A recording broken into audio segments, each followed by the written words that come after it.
കേന്ദ്ര ബജറ്റിൽ കടുത്ത വിയോജിപ്പ് പ്രകടിപ്പിച്ച് തമിഴ്നാട് മുഖ്യമന്ത്രി എം.കെ. സ്റ്റാലിൻ മൂന്നാം തവണ അധികാരത്തിലേറിയിട്ടും ജനങ്ങളെ സേവിക്കുന്നതിൽ എൻ.ഡി.എ സർക്കാർ പരാജയപ്പെട്ടുവെന്നും അദ്ദേഹം പറഞ്ഞു. പ്രതിഷേധ സൂചകമായി നീതി ആയോഗ് യോഗം ബഹിഷ്കരിക്കും. പ്രകൃതി ദുരന്തങ്ങൾ അടക്കമുള്ള പ്രശ്നങ്ങൾ നേരിട്ട തമിഴ്നാടിന് പ്രത്യേക ഫണ്ടോ പദ്ധതികളോ ബജറ്റിൽ വിഭാവനം ചെയ്തിട്ടില്ലെന്നും അദ്ദേഹം പറഞ്ഞു.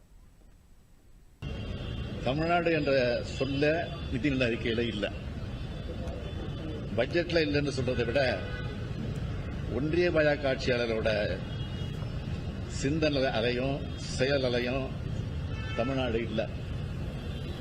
பாரபட்சமும் ஏமாத்தமும் தான் இந்த அறிக்கையில் இருக்கு. ஒரு நாட்டோட நிதிநிலை அறிக்கைன்றது அந்த நாட்டில் இருக்கக்கூடிய எல்லா மாநிலங்களையும் உள்ளடக்கினதாக இருக்கணும். வருகிற 27ஆம் தேதி பிரதமருடைய தலைமையில் நிதி ஆயோக் கூட்டம் நடக்கிறதா அறிவிக்கப்பட்டிருக்கு. அதில் நானும் பங்கேற்க திட்டமிட்டு இருந்தேன், அதுக்காக தயாராகிட்டு இருந்தேன்.